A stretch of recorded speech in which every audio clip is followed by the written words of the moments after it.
పడుతున్నటువంటి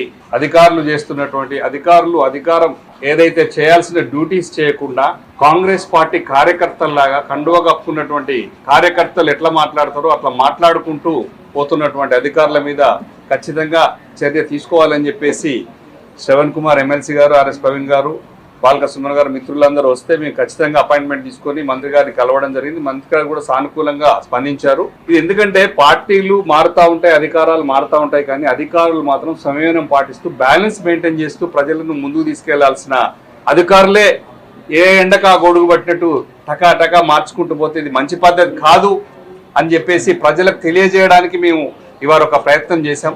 అధికారులు కూడా మార్పు రావాలి, పోలీసులు కూడా మార్పు రావాలి. ఎక్కడికక్కడ కేసులు పెట్టడం, వేధించడాలు, వీళ్ళేమో ఇట్లా చేయడాలు, ఇవన్నిటిని ప్రజల దృష్టిలో పెట్టాలి, తెలియజేయాలనే ఉద్దేశంతో ఖచ్చితంగా ఢిల్లీకి రావడం జరిగింది. దాని తర్వాత మిత్రులు అడిగినట్టు నిజంగా కూడా యూరియాది చాలా సంక్షోభం ఉంది తెలంగాణ రాష్ట్రంలో.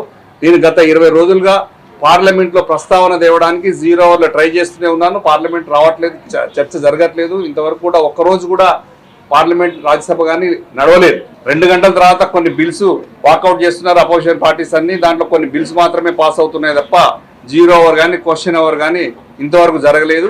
అయినప్పటికీ కూడా మేమందరం కలిసి మేము కూడా అనుకున్నాం, వ్యవసాయ శాఖ మంత్రిని కానీ నడ్డా గారిని కానీ కలిసి తెలంగాణ రాష్ట్రంలో ఉన్నటువంటి యూరియా సంక్షోభాన్ని కేంద్ర ప్రభుత్వం దృష్టిలో పెట్టాలనుకుంటున్నాం.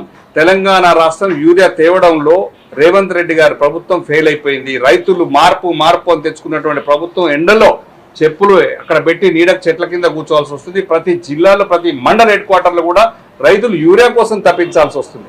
ఈ గత 10 ఏళ్లలో ఎప్పుడైనా ఇంత ఆక్వర్డ్ పొజిషన్, ఇంత వర్స్ట్ సిచ్యువేషన్ తెలంగాణ రాష్ట్రంలో ఎప్పుడూ లేదనేది రైతులు బాధపడుతున్నారు.